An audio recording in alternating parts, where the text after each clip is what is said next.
যদ্দৈতং ব্রহ্মপনসদি তদপশ্যতনুভা য আন্তান্তর্যামী পুরুষ ইতি সহসাংস বিভব ষড়ৈশ্চর্যপূর্ণজ ইহ ভগবান স স্বয়ময়ম ন চৈতন্যাৎ কৃষ্ণাৎ জগতি পরতত্ত্বং পরমিহম অনর্পিতচরিম চিরাৎ করুণয়া অবতীর্ণ কলৌ সমর্পয়িতুম উন্নত উজ্জ্বলরসাম সভক্তি শ্রিয়ম হরি পুরট সুন্দর দুতি কদম্ব সন্দীপিতঃ সদা হৃদয় কন্দরে স্ফুরতু বসচিনন্দন রাধা কৃষ্ণ প্রণয় বিকৃতে হ্লাদিন শক্তিরস্মা দেকাত্মনা বপি দেহভেদৌ গতম তৌ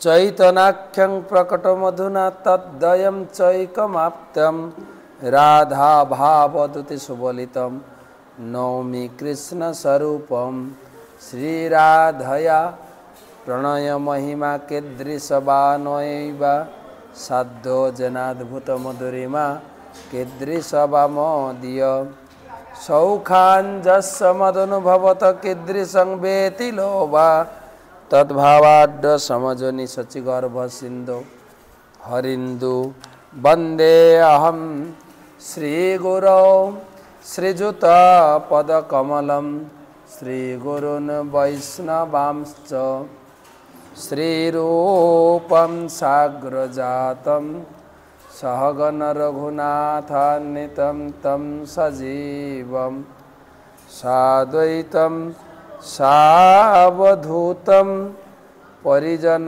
সহিতম কৃষ্ণ চৈতন্য দেবম শ্রীরাধা কৃষ্ণ পাদন সহগণ ললিতা শ্রী বিশাখান্বিতংশ্চ নমো ওং বিষ্ণু পাদায় কৃষ্ণ পৃষ্ঠায় ভূতলে শ্রীমতে ভক্তি বেদান্ত স্বামিনীতি নামিনে নমস্তে সারস্বতে দেবে গৌরবাণী প্রচারিণে নির্বিশেষ শূন্যবাদী পাশ্চাত্যদেশতারিণে জয় শ্রীকৃষ্ণ চৈতন্য প্রভু নিত্যানন্দ শ্রী অদ্বৈত গদাধর শ্রীবাসাদি শ্রী গৌরভক্তবৃন্দ হরে কৃষ্ণ কৃষ্ণ কৃষ্ণ হরে হরে হরে রাম রাম রাম হরে হরে। সুধী সজ্জন মণ্ডলী, মমতাময়ী মাতৃমণ্ডলী, আজকে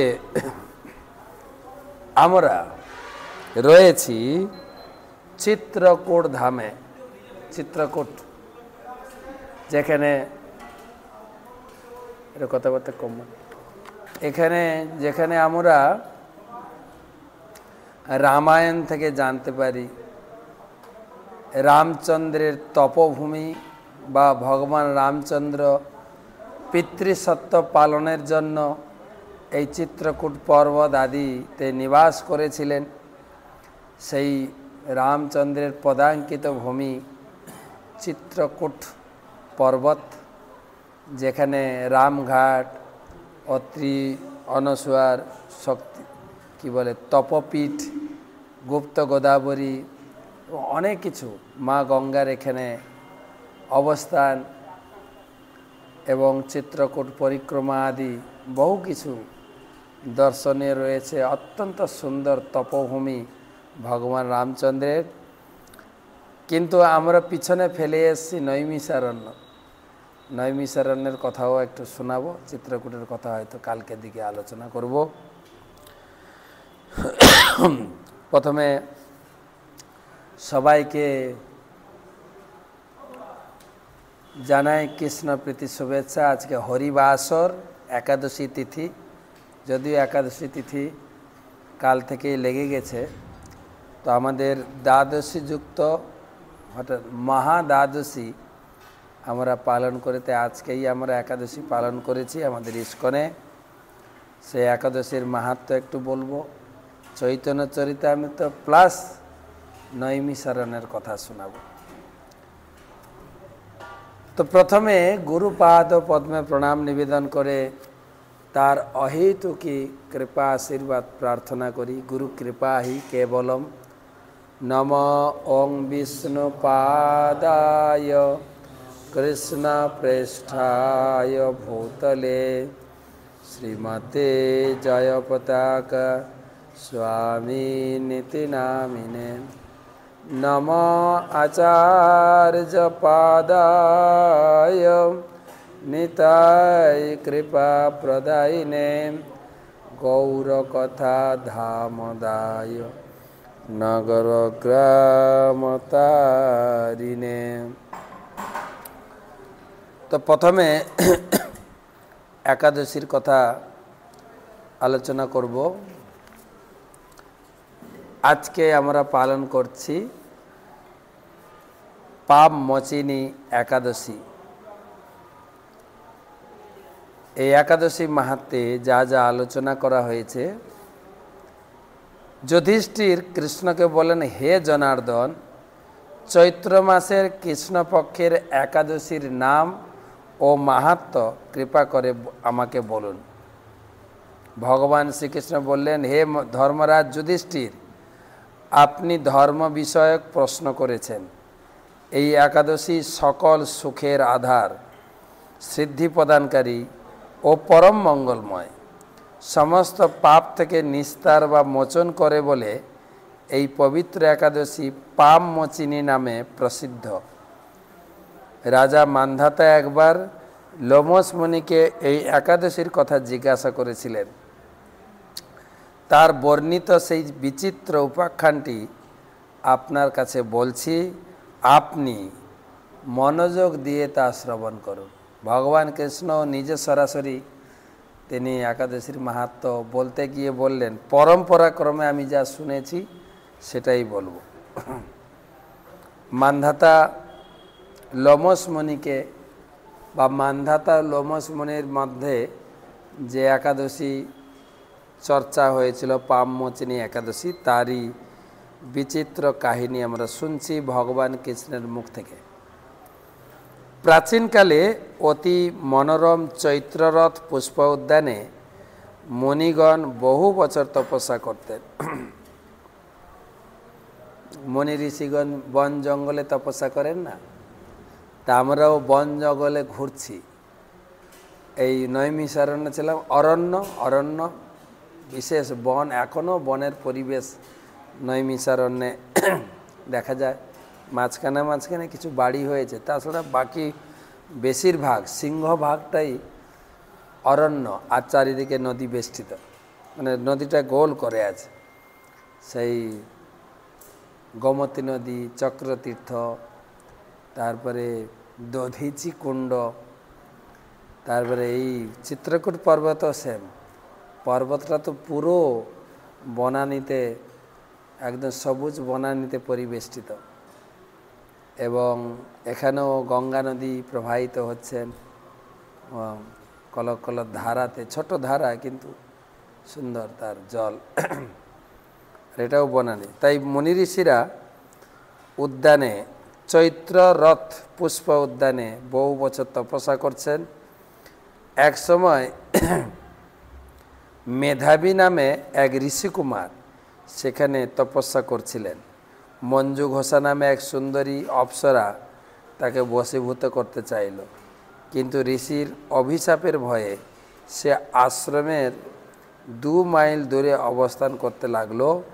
বীণা বাজিয়ে মধুর স্বরে সে গান করত।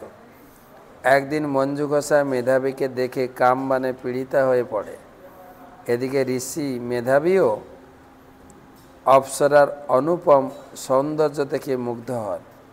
তখন সেই অপ্সরা মুনিকে নানা আভাব ও কটাক্ষ দ্বারা বশীভূত করে। ক্রমে কাম পরবশ মুনি সাধন ভজন বিসর্জন দিয়ে তার আরাধ্য দেবকে বিস্মৃত হন। এইভাবে অপ্সরার সাথে কাম কেড়ায় মুনি বহু বছর অতিক্রান্ত হলো।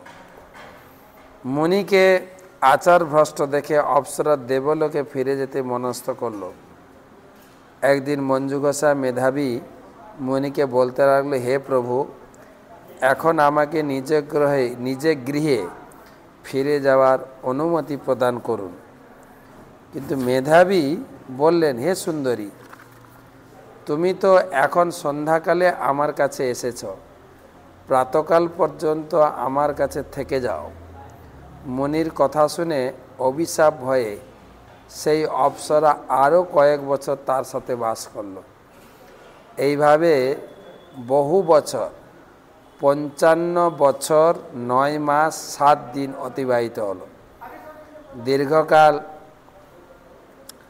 অপ্সরার সহবাসে থাকলেও মেধাবীর কাছে তা অর্ধরাত্রি বলে মনে হলো। মঞ্জু ঘোষা পুনরায় নিজ স্থানে গমনের প্রার্থনা জানালে মুনি বললেন, এখন প্রাতকাল, যতক্ষণ পর্যন্ত আমি সন্ধ্যা বন্দনা না সমাপ্ত করি ততক্ষণ পর্যন্ত তুমি এখানে থাকো। মুনির কথা শুনে ঈষৎ হেসে মঞ্জু ঘোষা তাকে বলল, হে মুনিবর, আমার সহবাসে আপনার যে কত বৎসর অতিবাহিত হয়েছে তা একবার বিচার করে দেখুন। এই কথা শুনে মুনি স্থির হয়ে চিন্তা করে দেখলেন তার 56 বছর অতিবাহিত হয়ে গেছে।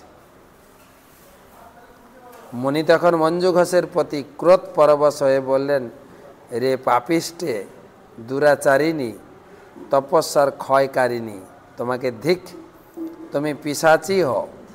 মেধাবীর শাপে অপ্সরার শরীর বিরূপ প্রাপ্ত হলো।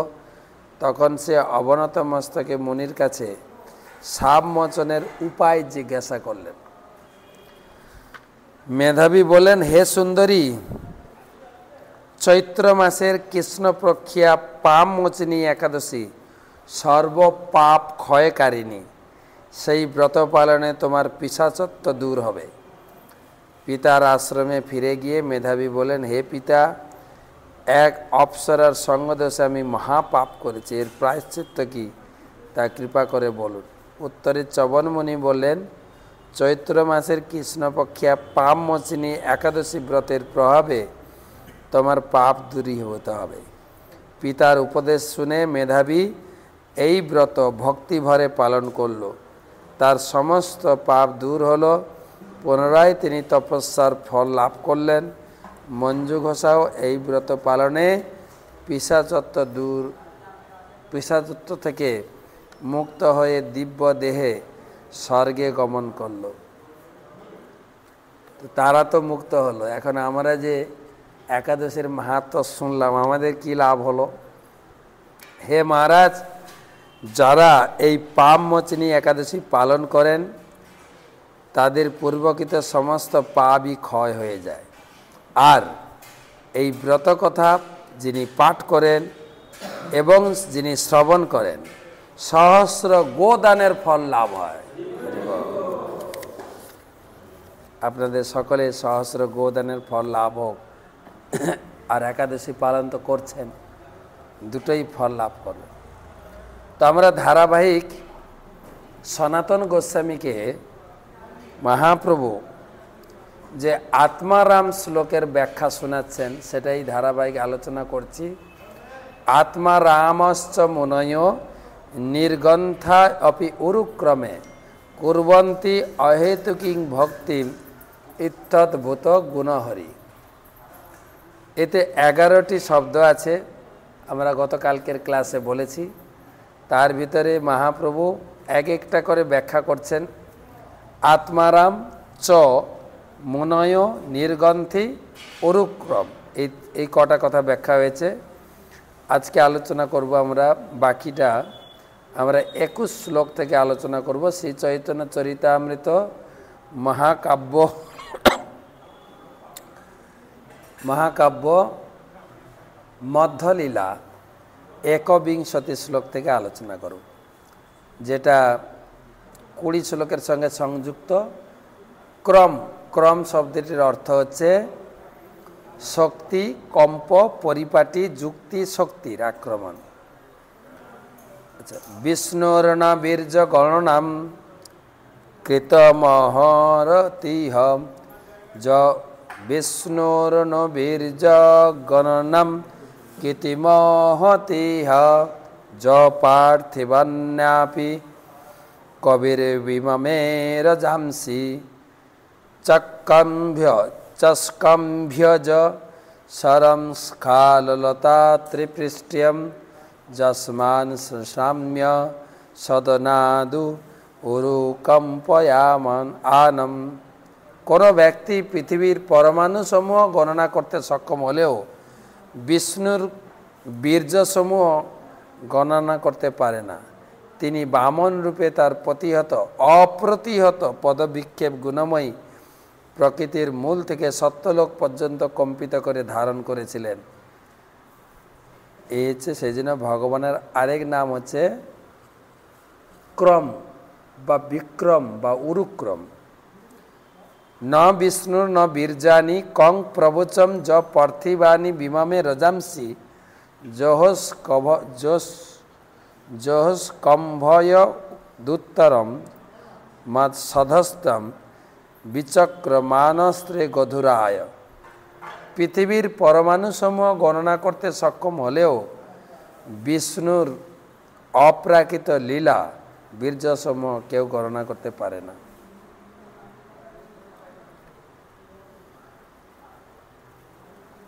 বিভুরূপে ব্যাপে শক্তে ধারণ পোষণ মাধুর্য শক্তে গো লোকে ঐশ্বর্য পরব্যম। উরুক্রম কথাটির এখনও ব্যাখ্যা চলছে। বিভুরূপে পরমেশ্বর ভগবান সমগ্র দৃষ্টিতে বা সমগ্র সৃষ্টিতে পরিব্যাপ্ত। তার অচিন্ত শক্তির প্রভাবে তিনি এই জগৎকে ধারণ করছেন এবং পোষণ করছেন। তার মাধুর্য শক্তির দ্বারা তিনি গোলক বৃন্দাবনকে পালন করেন। তার ঐশ্বর্যের দ্বারা তিনি বৈকুণ্ঠ লোক পালন করেন।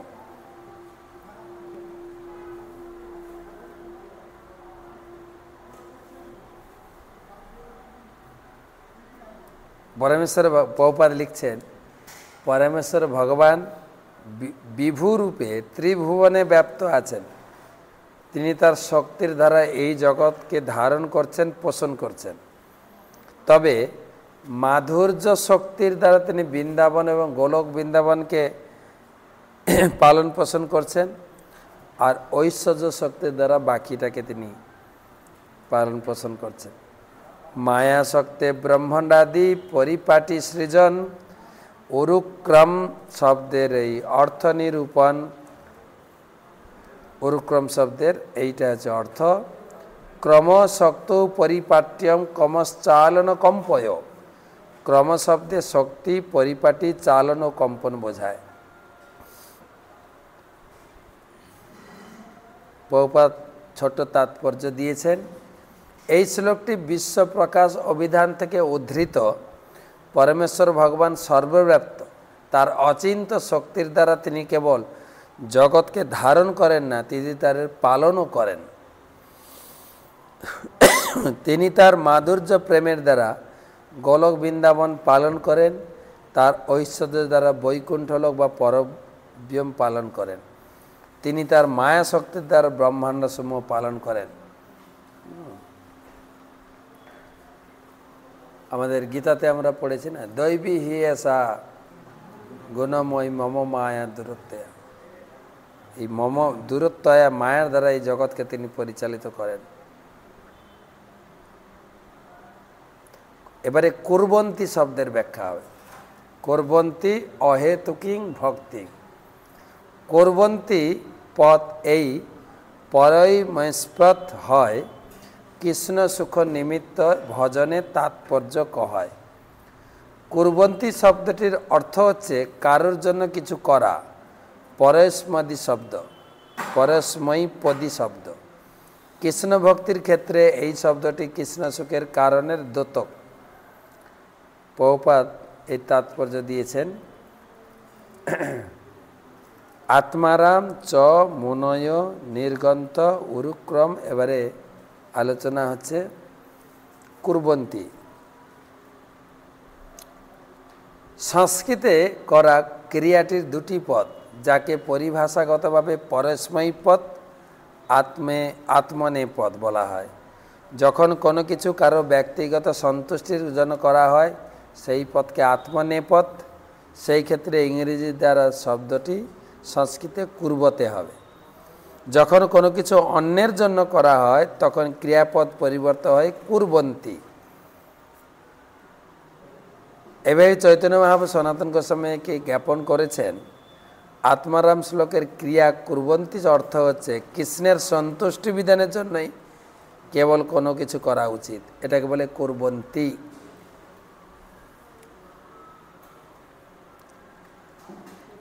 26 নম্বর শ্লোক। সরিতকৃত কর্তৃভ্রী প্রায়ই ক্রিয়া ফলে উভয়পদী ধাতুর স্বর ও ইয় ঈদ হয়। ক্রিয়াফল যদি কর্তার অভিপ্রেত হয় তাহলে আত্মনেপদ হয়, আর এখানে তা না হয় পরস্ময়ী পদ প্রযুক্ত হয়েছে। মহাপ্রভু ভালো ব্যাকরণ জানতেন, তো ব্যাকরণের কথাগুলো বলছেন, যতটুকু আপনারা ধরতে পারবেন। এবারে হেতু কুর্বন্তী হলো, কুর্বন্তী মানে হচ্ছে ভগবানের সন্তুষ্টি বিধানের জন্য করা। এবার হেতু শব্দে ভক্তি আদি বাচ্ছান্তরে ভক্তি সিদ্ধি মুক্তি এই 3 প্রকারে। হেতু শব্দের অর্থ হচ্ছে কোনো কিছুর উদ্দেশ্য সহকারে কিছু করা। এই শব্দটির মুখ্য উদ্দেশ্য হতে পারে জড় সুখভোগ, যোগসিদ্ধি এবং মুক্তি। হেতু, হেতু মানে জানেন তো হেতু কথাটার মানে কি? লোকে বলে না কি হেতু আপনার আগমন, কিসের জন্য আপনি এসছেন। হেতু মানে কিছুর জন্য, কিছু চাওয়া পাওয়া নিয়ে লোকের সঙ্গে দেখা করা, চাওয়া পাওয়া নিয়ে কারোর বাড়িতে আগমন করা, সেই হেতু। হেতু মানে হচ্ছে হেতুর 3টে হতে পারে। ভক্তি ভোগবাসনার হেতু হতে পারে, সিদ্ধির হেতু হতে পারে, মুক্তির হেতু হতে পারে। এক ভক্তি কহে ভোগ অনন্ত প্রকার, সিদ্ধি অষ্টাদশ, মুক্তি পঞ্চবিধাকার। ভক্তি ভোগ বাসনা তো অনন্ত, সিদ্ধি বাসনা অষ্টসিদ্ধি, কিন্তু মুক্তি পঞ্চপ্রকার মুক্তি, 5 প্রকার মুক্তি আছে। সাযুজ্য, সামীপ্য, সালোক্য, শাষ্টি আর সারূপ্য, পঞ্চপ্রকার মুক্তি। কিন্তু এই শ্লোকে এই যাহা নাহি তাহা ভক্তি অহিতুকি, যাহা হইতে বশ হয় কৃষ্ণ শ্রীকৃষ্ণ কৌতুকী, কিন্তু এই শ্লোকে হেতু বলা হয়নি, কুর্বন্তী অহেতুকি। অহেতুকি মানে হচ্ছে যে ভক্তিতে ভগবান বশ হয়। ভক্তির সংজ্ঞাতেও ভাগবতমে শুরুতে বলা হয়েছে না, অহেতুকি অপ্রতিহতা ভক্তি, তারপরে কি জয়াত্মা সুপ্রসিদতি। আত্মা এবং পরমাত্মা যাতে প্রসন্ন হয়, কিসে? অপ্রতিহতা অহেতুকি ভক্তি। তো সেটাই এই শ্লোকে মহাপ্রভু বুঝাচ্ছেন। ভক্তি কি না অহেতুকি। ভক্তি শব্দের অর্থ হয় 10 বিধাকার, এক সাধন। প্রেম ভক্তি 9 প্রকার। এই ভক্তির আবার 10টা লক্ষণ। এক সাধন ভক্তি একটা, আর প্রেম ভক্তি 9 প্রকার। প্রেম ভক্তি 9 প্রকার কি? প্রেম ভক্তি, সাধন ভক্তি একটাই, সাধন করে করে প্রেমে পৌঁছাবে, কিন্তু প্রেমের 9টা লক্ষণ। 9 প্রকার প্রেম ভক্তি হচ্ছে রতি, প্রেম, স্নেহ, মান, প্রণয়, রাগ, অনুরাগ, ভাব, মহাভাব।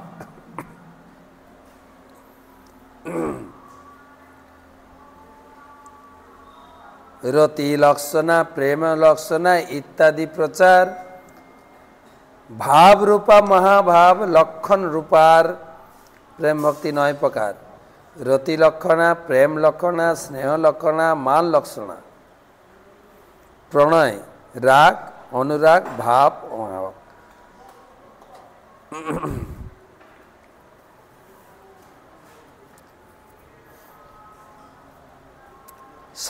ভক্তের রতি বাড়ে প্রেম পর্যন্ত, দাস্য ভক্তের রতি হয় রাগ দশা অন্ত। আবার 5টা ভাব আছে না, শান্ত রসের ভক্তরা রতি পর্যন্ত আসে, আর দাস্যরথের ভক্তরা রাগ পর্যন্ত আসে। সখাগণের রতি হয় অনুরাগ পর্যন্ত, পিতৃমাতৃ স্নেহ আদি অনুরাগ অন্ত। কান্তাগণের রতি পায় মহাভাব সীমা, ভক্তি শব্দের এই সব অর্থের মহিমা। এইগুলো অহেতুকি। এবারে ইত্যদ্ভুত গুণ শব্দের সুনহ ব্যাখ্যান। ইত্থম শব্দে ভিন্ন অর্থ, গুণ শব্দের আন। এবার ইত্যদ্ভুত গুণ এই শব্দের অর্থ বর্ণনা করতে গিয়ে মহাপ্রভু বলছেন, ইত্যদ্ভুত শব্দের বিভিন্ন শব্দ রয়েছে, গুণ শব্দে অন্য এক অর্থ রয়েছে। ইত্যম্ভূত শব্দের অর্থ পূর্ণানন্দময়, যার আগে ব্রহ্মানন্দ তৃণপ্রায় হয়। ইত্যম্ভূত শব্দের মানে ভক্তিতে এত আনন্দ, ব্রহ্মানন্দ তার কাছে তুচ্ছ। তৎসাক্ষাৎকার করুণা হ্লাদ বিশুদ্ধাব্ধি স্থিতস্মে সুখানি গোস্পদায়ন্তে ব্রহ্মাণ্ডপি জগৎগুরু। জগৎগুরু ভগবান প্রত্যক্ষভাবে আপনার দর্শন লাভ করে আমি আনন্দে সমুদ্রে নিমজ্জিত হয়েছি। তার ফলে এখন আমি বুঝতে পারছি যে এই আনন্দ সমুদ্রের তুলনা নেই। ব্রহ্মানন্দের তথাকথিত সুখ গো বাছুরের পায়ের খুরের চাপে তৈরি ছোট গর্তের জলের মতো। সর্বাকর্ষক সর্বাহ্লাদক মহারসায়ন, আপনার বলে করে সর্ব বিস্মারণ। ভক্তি মুক্তি সিদ্ধি সুখ ছাড়য়ে যার গন্ধে, অলৌকিক শক্তি গুণে কৃষ্ণ কৃপা বন্ধে।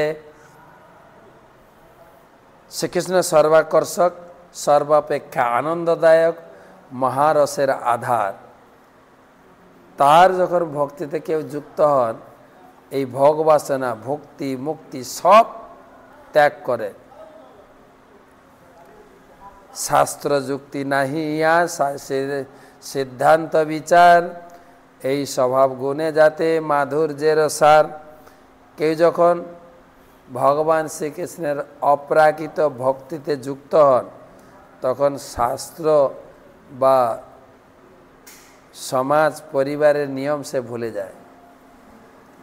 গুণ শব্দের অর্থ শ্রীকৃষ্ণের গুণ অনন্ত, সচ্চিদানন্দ গুণ সর্বপূর্ণানন্দ।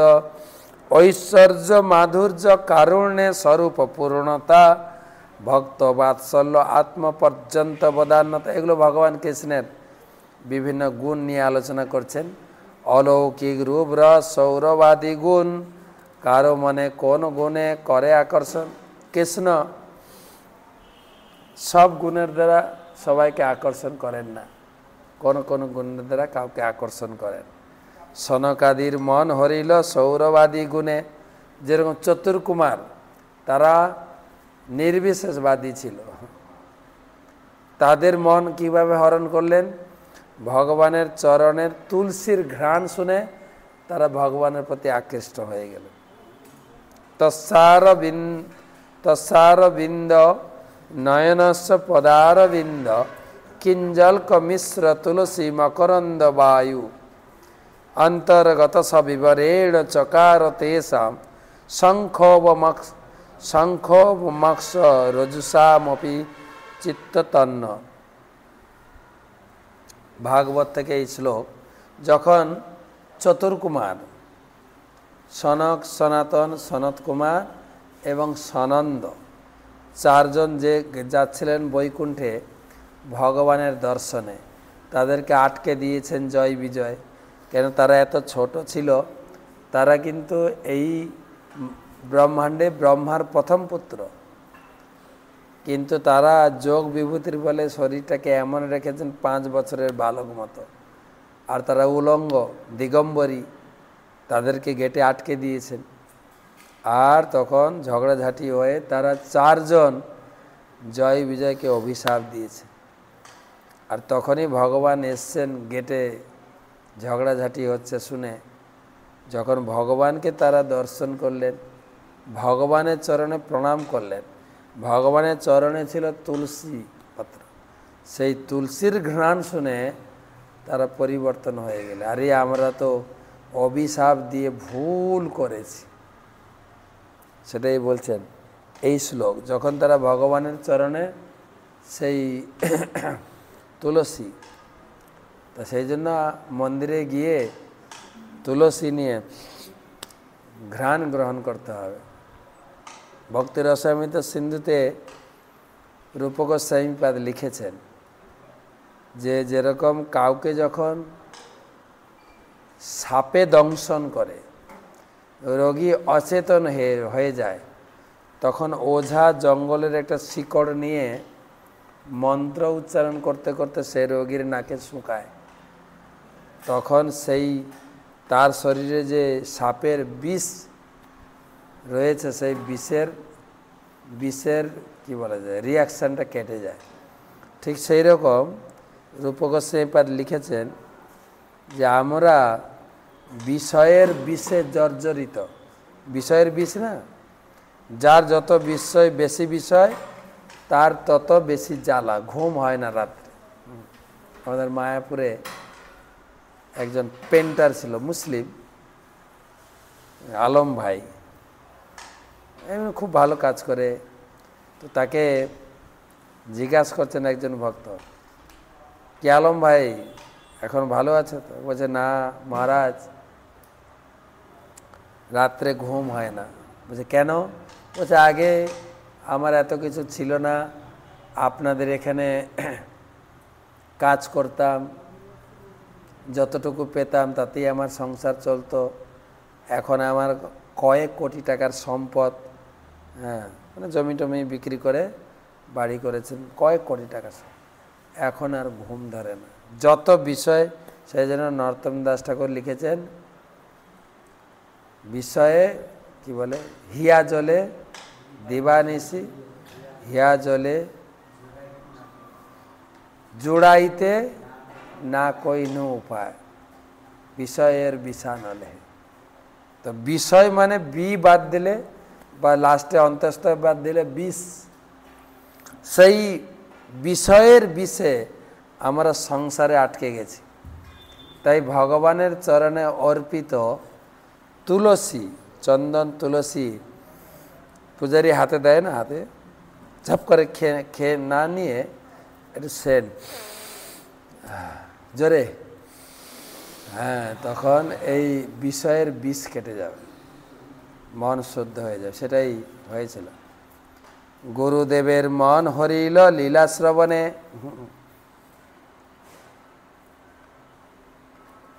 ভগবান এক একটা গুণের দ্বারা এক একজনের মন হরণ করেছে। চতুর্কুমারের মন হরণ করেছেন তুলসীর সুগন্ধে। শুকদেবের মন হরিল লীলা শ্রবণে। আর সুখদেব গোস্বামীর মন কিভাবে হরণ হয়েছিল? ভগবানের দুটো লীলা কথা শুনে। পরমেষ্ঠিত অপি নৈর্গুণ্যে উত্তম শ্লোক লীলয়া গৃহীত চেতা রাজর্ষে আখ্যানাম যদ্হিতবান। যেরকম আমরা দেখি মন্দিরে কিছু ভক্ত ক্লাস শুনতে পছন্দ করে, কিছু ভক্ত কীর্তন শুনতে পছন্দ, কীর্তন ঘন্টার পর ঘন্টা কীর্তন করলে খুব আনন্দ পায়।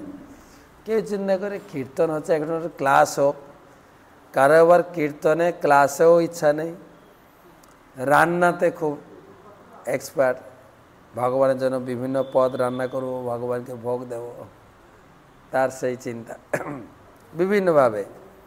তো ভগবান মন আকর্ষণ করেন। সসুখ নিবৃত্ত চেতাস্ত বুধস্তনাম্য বহুবদ ভাব পজিত রুচি লীলাকৃষ্ট সার তদীয়াম বেতনুত কৃপয়া তদীপম পুরাণম তমখিল বিজৃঘ্নম ব্যাস শৃণুনতস্মি। आत्मानंदे मग्न समस्त जड़ कलुष विनाशकारी व्यासदेवर पुत्र सुखदेव गोस्वामी के आमी सश्रद्ध प्रणति निवेदन करी जिनी समस्त बासना मुक्त हवा सत्त्वेও परमेश्वर भगवानेर परम आकर्षणीय लीलार द्वारा आकृष्ट হয়েছিলেন এবং সকলের প্রতি করুণা পরবশ হয়ে শ্রীমদ্ ভাগবত নামক ঐতিহাসিক উপাখ্যান বর্ণনা করেছিলেন যাকে তত্ত্বজ্ঞানের প্রদীপের সঙ্গে তুলনা করা হয়। এবারে ব্রজগোপীদের মন কি করে হরণ করেছিলেন? সুখদেবের মন হরণ হয়েছিল ভাগবতের শ্লোক শুনে।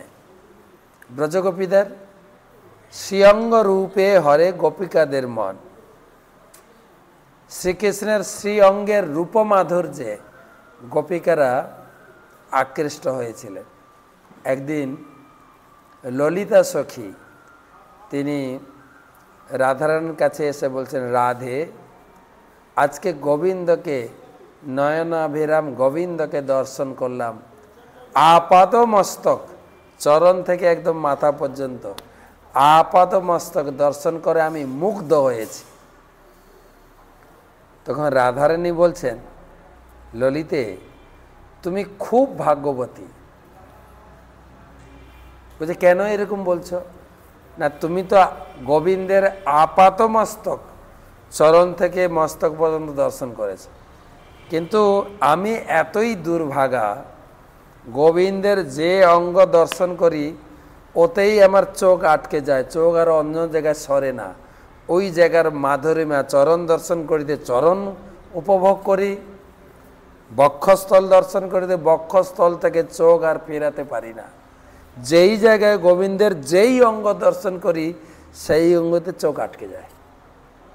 সেই অঙ্গের মাধুরিমা চোখে পান করতে করতে আমার চোখে দু নয়নে অশ্রু এসে আধার করে দেয়। তার মানে বুঝাতে চাইছেন ভগবানের অঙ্গের মাধুরিমা। রাধারানী বুঝাতে চাইছেন তুমি আপাতমস্তক কি উপভোগ করেছ, গোবিন্দের এক একটা অঙ্গ উপভোগ করে শেষ করতে পারবে না। তাই অঙ্গের মাধুরিমা দিয়ে গোপীদেরকে আকৃষ্ট করেছিলেন।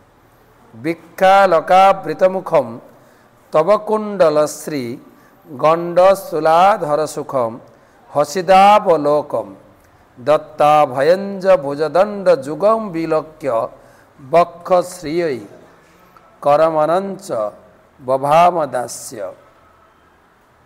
হে কৃষ্ণ, গোপীরা বলছেন তোমার অলকাবৃত মুখমণ্ডল, তোমার কর্ণকুণ্ডলে সৌন্দর্যে মণ্ডিত গণ্ডস্থল, তোমার অধরের সুধা ঈষৎ হাস্যযুক্ত দৃষ্টি, অভয় প্রদানকারী বাহু যুগলের আকর্ষণ, একমাত্র শ্রী দ্বারা শোভিত বক্ষ দর্শন করে আমরা তোমাতে বিকৃত হয়ে গেছি, দাসী হয়ে গেছি।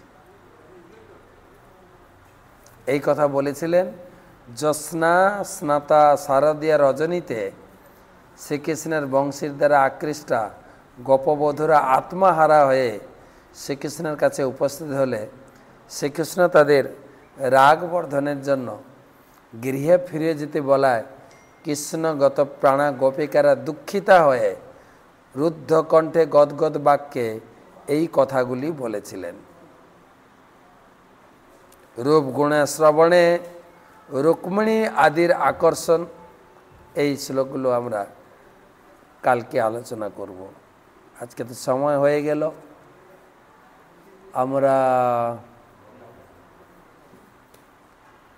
আমি বলছিলাম আপনাদের একটু নৈমিষারণ্যের কথা শোনাবো। নৈমিষারণ্যে আসবেন আপনারা। আমি তো মাঝে মাঝে ভিডিও পাঠানো হচ্ছে, ওগুলো দেখবেন। প্রথমে আমরা এখানে দর্শন করলাম ললিতা আশ্রম, ললিতা আশ্রম, ললিতা দেবী। তারপরে চক্রতীর্থ, চক্রতীর্থ যাওয়ার আগে আমরা গেছি সুতগদ্দি, তারপরে চক্রতীর্থ।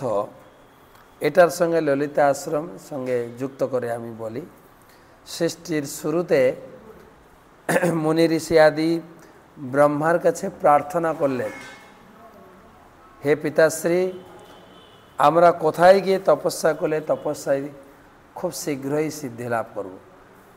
মনি ঋষিদের কথা শুনে ব্রহ্মা চিন্তা মাত্রেই তার হৃদয় থেকে এক চক্র, মনোময় চক্র তিনি প্রেরণ করলেন, যে এই চক্র যেখানে থামবে ওই জায়গায় গিয়ে তোমরা তপস্যা করো। সেই চক্রের পিছনে মনি ঋষিগণ চলতে শুরু করলেন। আর এই নৈমিষ অরণ্যে নেমি সেই এখানে আগে থেকেই মনি ঋষিগণ তপস্যা করছিলেন জঙ্গলে। সেই তপস্যার ধোঁয়া সেই চক্রকে আকর্ষণ করেছে এখানে। আর এই চক্রর রেস ঘুরতে ঘুরতে ঘুরতে ঘুরতে পাতাল পর্যন্ত চলে যায়। ব্রহ্মার কাছে জানানো হলো আপনার মনোময় চক্র এই মেদিনী ভেদ করে পাতালে যাচ্ছে। ব্রহ্মা বলেন চক্রকে আমি প্রেরণ করতে পারি, চক্রকে আমি তো থামাতে পারি না।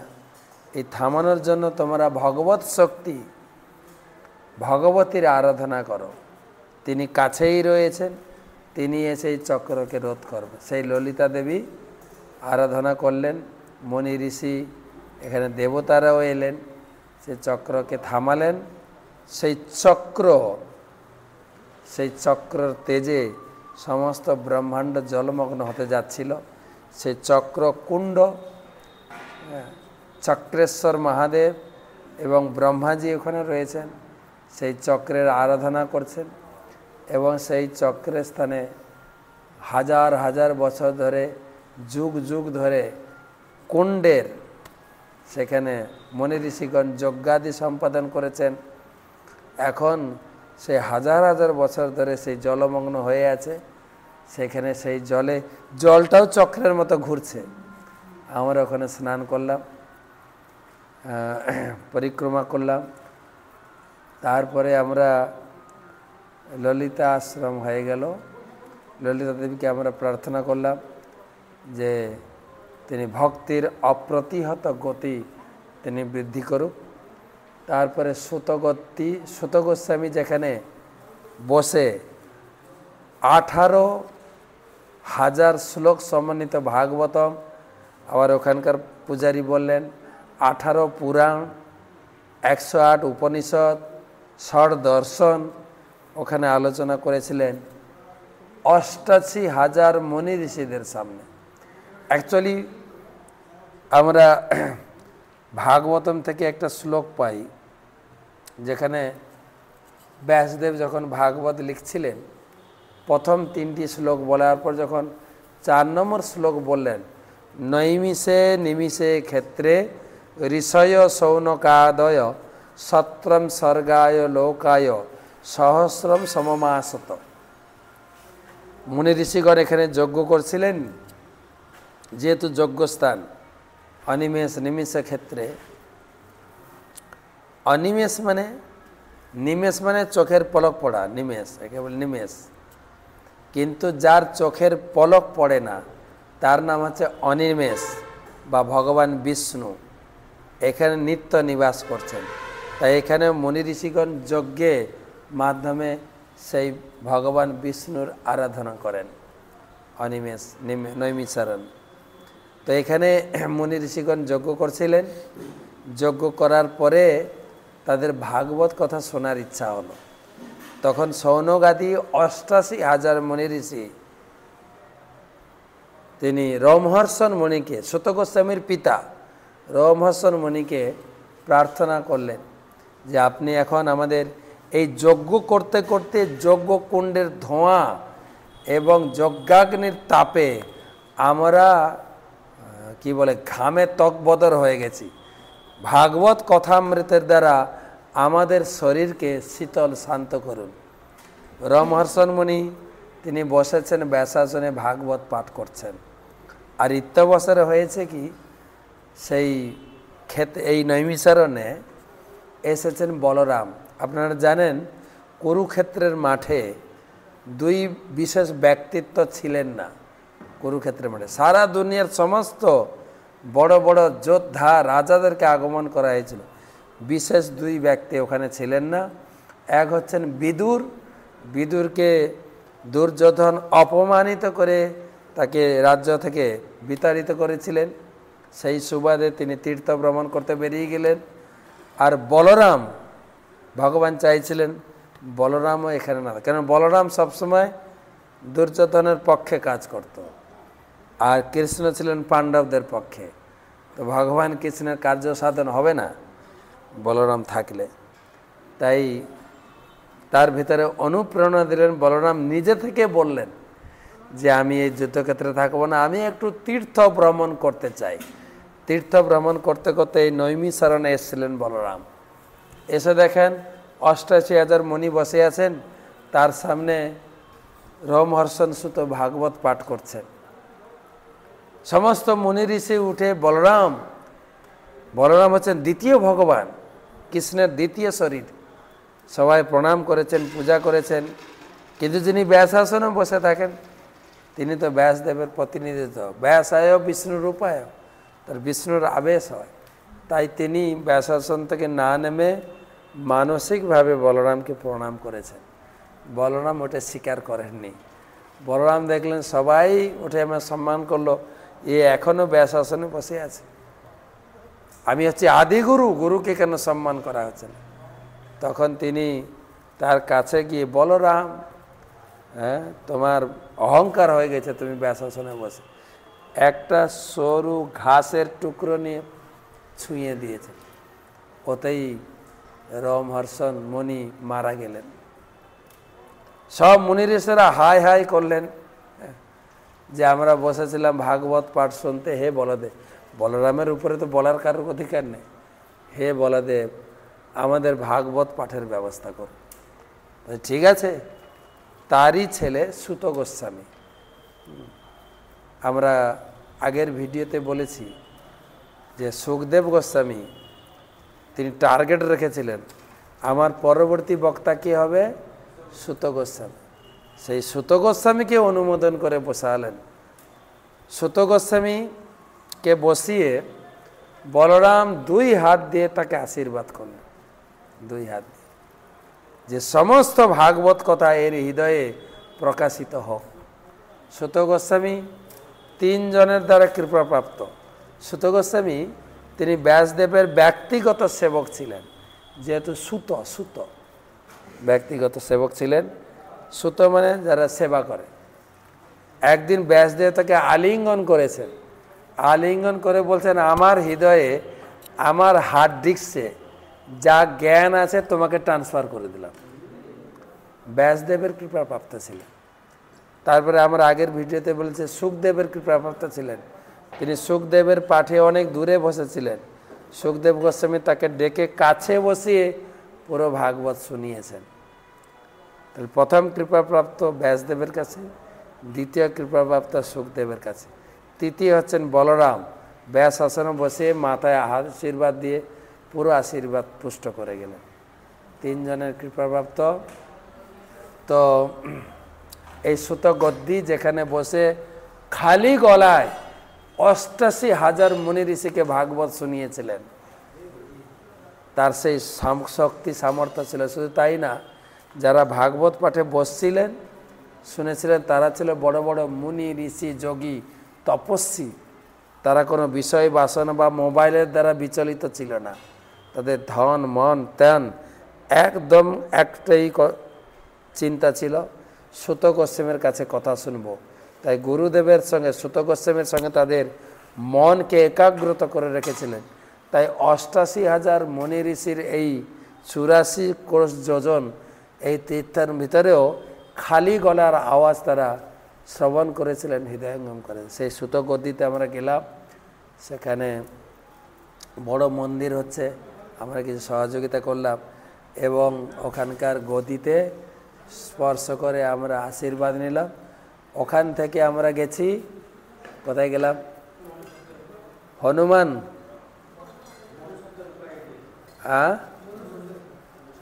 আমরা গেছি ব্যাস গদ্দি,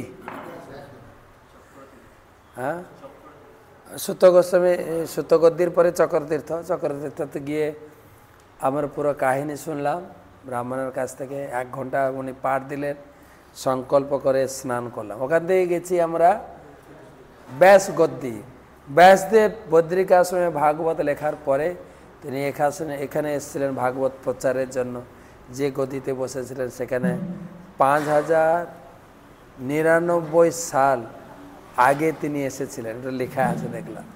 সেই বিশাল মহিরুহ বটবৃক্ষর বয়স, যেটাকে অক্ষয় বট, 5099 সালের অক্ষয় বটের নিচে আমরা বসলাম। সেখান থেকে মনু শতরূপা, যেখানে এই ব্রহ্মাণ্ডের প্রথম পিতামাতা, তিনারা হচ্ছেন ব্রহ্মার পুত্র ব্রহ্মা। তিনি এই জগৎ সৃষ্টির জন্য মনু শতরূপাকে দায়িত্ব দিয়েছিলেন। মনু শতরূপা ওখানে তপস্যা করে 5 সন্তান লাভ করেছিলেন। হ্যাঁ, উত্তানপাত, তারপরে প্রিয়ব্রত মহারাজ, দেবাহুতি, আকুতি, প্রসূতি, এবং প্রার্থনা করেছিলেন ভগবানের কাছে ভগবানের মতো পুত্র পাওয়ার জন্য। ভগবান রামচন্দ্র রূপে ত্রেতা যুগে আবির্ভূত হবেন বলে তাকে বরদান দিয়েছিলেন। সেই স্থান দর্শন করে হনুমানগড়ি, হনুমান ওখানে উচ্চ আসনে বসে আছেন। পুরো নৈমিষারণ্যকে উনি পাহারা দিচ্ছেন হনুমান রূপে। পুরো নৈমিষারণ্য কোথায় কি হচ্ছে, কে তপস্যা করছে, কে কি করছে, সব দেখছেন হনুমানগড়ি। ওটা দর্শন করে আমরা চলে এলাম। তার বিকালে আমরা দর্শন করলাম দধিচি আশ্রম। দধিচির কথা কালকে বলবো, আজকে আর না, অনেক রাত হয়ে গেছে। দধিচির কথা কালকের সত্রে শোনাবো। দধিচি তো এইখানে রাখি। ভালো করে আপনার একাদশী ব্রত কমপ্লিট করবেন। কালকে সকালে আপনার এরিয়ায় পারণের টাইম দেখে পারণ করে একাদশী ব্রত সম্পূর্ণ করবেন। শুভরাত্রি।